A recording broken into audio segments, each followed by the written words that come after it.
It's It's time for new sports where we get sweaty, get grunting, squeal like a pig, and run the hurdle. Wee wee wee wee wee wee wee wee. You know what?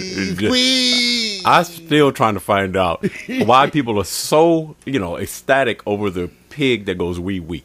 Well, maybe that's because it's fun. I can't help it. I laugh. It makes me laugh.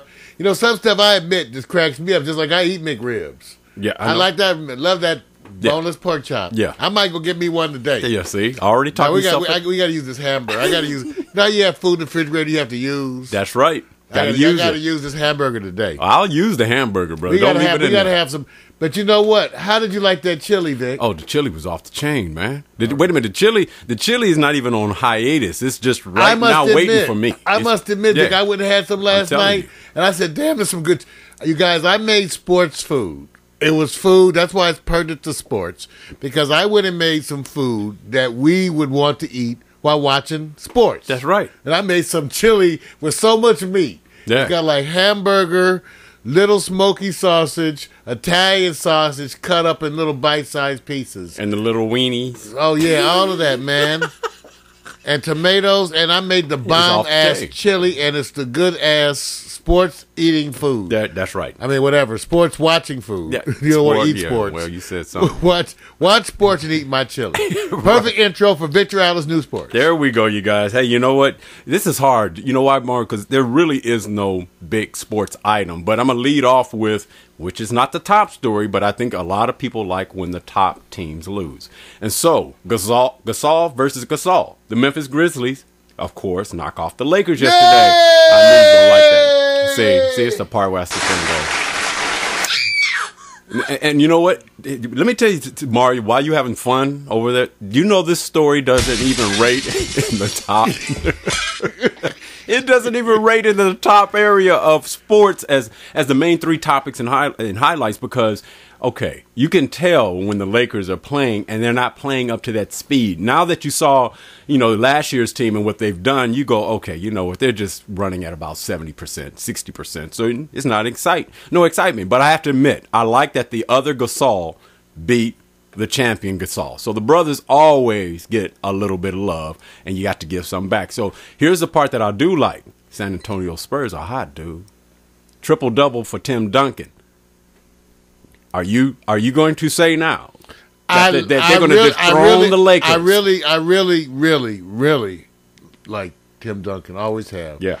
I mean, it's some people, you like them just for their sportsmanship. Right. And other people, it's because as a whole person. Right. You like him, and he's one of those people.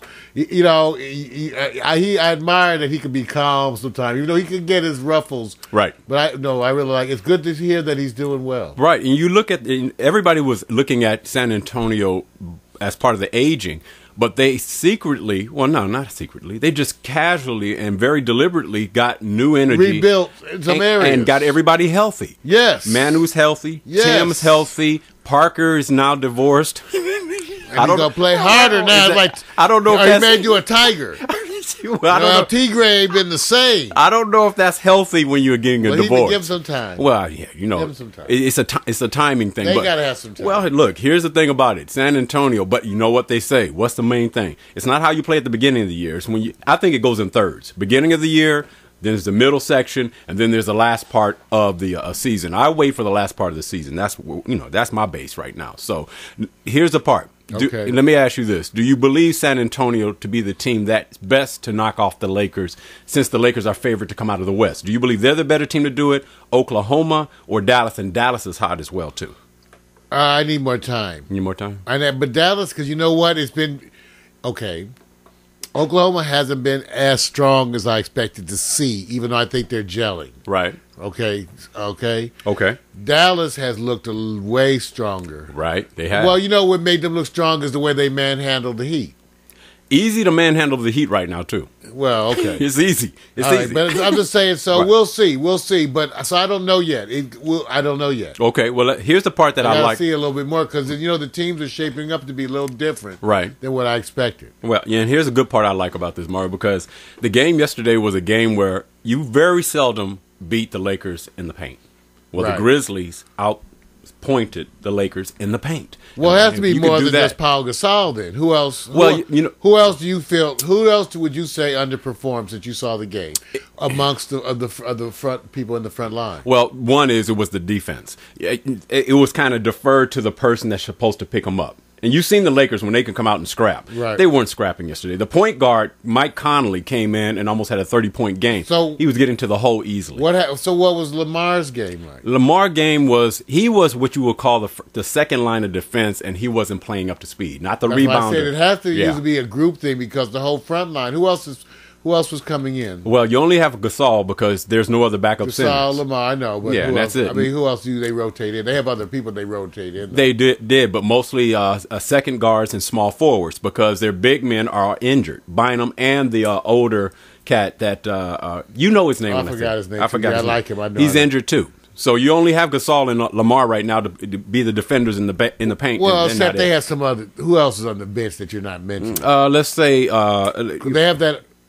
See, you got character. They have two or three people that are like you don't mention, but they have like another center and a four. I forgot. Yeah, see, they never play. They never play. I mean, it's they're down to where their centers. They're really when you go from. I'm not gonna feel sorry for the Lakers. I know that. I know that's why I keep saying. I'm sorry. It wasn't. It's not a feel sorry thing. It's just the thing that the Lakers look like they're pacing themselves. Good. And they should. I know you was gonna be happy, but the real story, you guys, is really the story that's coming up tomorrow. I know everybody is waiting for LeBron's return to the Cleveland Cavaliers. The game within a game where everybody's saying, right now, you better embrace the booze. Marv Albert already said he's been doing broadcasting since Lyndon Johnson days. I don't know if he wanted to put that out there. He says, I've never seen the setup and enhancement of coverage. Media is going to have all types of angles catching every response for what they think is going to be the loudest chorus of boos, even compared to Kobe. Do you believe that to be the case, Mario? Yeah, I don't. Well, possibly. Uh-huh. I wouldn't be surprised if it wasn't. You've been hearing other things. Some people have frankly moved on. You think so? Yeah, and but I expected. I expected to be a lot of boos because. Well, first of all, the team is playing pretty poorly. It is having its problems, as we've already documented. So I don't know. But, I mean, it's certainly a possibility, but and I'm sure they'll have wonderful security, right? Well, of course. And that's what Marv is saying. Marv is saying, I hope that this doesn't get out of control. First of all, you have the owner who's just praying that the team... Oh, he was an ass. You see, there you go. He was an ass. Well, I'm going to say this. I mean, it just was. That's what you call me. I've been an ass before. That's his time. Wait a minute. Here's all the things. Had ass moments. Okay. Here's something that's going to be added to this coverage because if it's TNT, you're going to get Charles Barkley and the crew. You're going to get Marv Albert and them on the floor. TNT has added extra sideline and locker room cameras and overhead camera shots and will bring its studio show crew on site for a ratings jackpot that just happened to be scheduled in a national TV time slot. They're bringing the rain on this one. And let me tell you what makes it even more interesting, Mario. The idea that Miami is underperforming.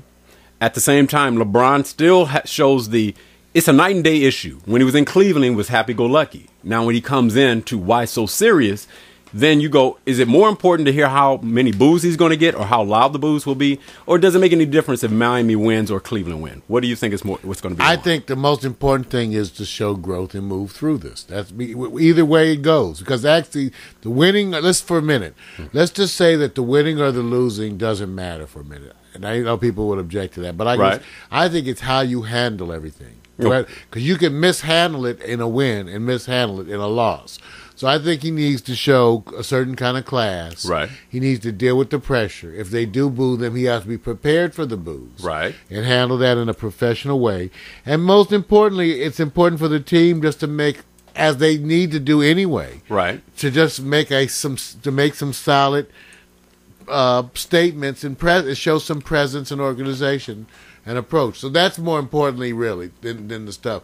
Because the other stuff is really more hype. And he really can't let it get into his head like that. He really can't. Right. And that's why I say, win or lose, you can mess this up. Even in a win. True. And even winning it. Right. Just imagine if they crushed him and he acted an ass. Right. Like they booed. Right. That would be inappropriate. I don't think he would do that. I think he has to just try to show class and deal with it.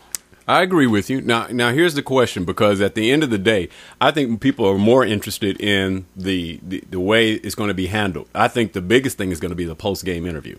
Because will the post-game interview be held on the floor, on the court floor, or will it be in the locker room? But they have full control of that. So right. What makes that so good is that that's a non-stress item for me, because they'll make the decision based on security issues. Of course. So we'll probably be in another spot. That's what I was thinking. Sure they'll do it. I'm sure they'll proceed in a secure way.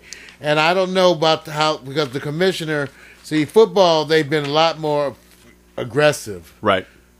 Even though I think they're looking at this too. But it depends how much the league is really on them to handle this in a certain way. Yeah, I think the league is going to be on them. There's too much money involved. There's too much litigation possibility. Right. So if they were to really mess it up, I would be really surprised. It would really show a real lack. Right. In other words, if they do anything but an exceptional job at laying this out and handling it, then they really blew it. Well, and I agree with you, because I think the person I remember as embracing the booze, who actually thrived off of it, I don't think it was anybody better as it relates to his mentality. There may have been better performers like Jordan, but Reggie Miller actually loved this. You could see him. But see, that's where, and that I don't mind using him totally as an example. Yeah, he had the right degree of anger. Yes. But yet keeping his mouth shut for the most part and putting it into the. That's a wonderful example. Reggie. See, you're wrong. You're the man. Wait a minute. You're the man, Reggie. Look, think about it right now. You're the man, brother. Reggie got to do something that wasn't it's not allowed to do anymore. I think you can't go down the court and do the chokehold.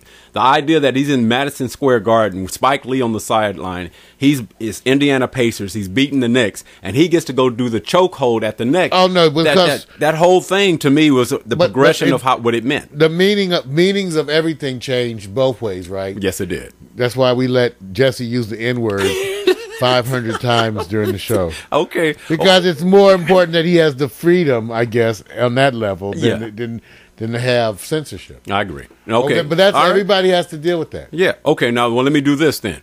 Let's try to get in the mind of LeBron, which we know we cannot. But if we had to say how significant, you're wrong. How significant is the Cavalier Heat game to LeBron James? If you had to rate that 1 to 10, and you don't know anything but what you know now, and being in his position, 10. 10, even if you're trying to tell yourself it's not a 10.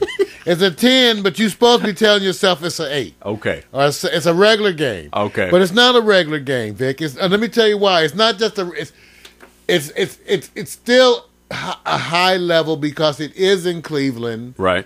It is that they haven't been playing well totally. Right. It's all those things.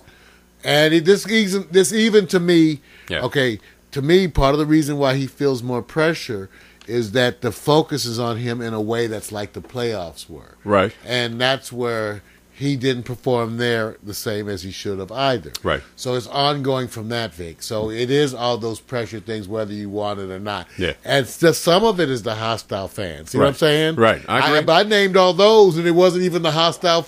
It's just returning to the old club, even if it wasn't a really hostile, right? Right. Just returning to the old club, even when it's friendly, is extra pressure, right? Right. It is. Yeah, I agree with you. I agree. No, I agree. So if it was an enemy on the team, I remember when Cleveland a couple of years ago had to go through the playoffs, and they had the Washington Bullets, or Washington, whatever. Yeah. And just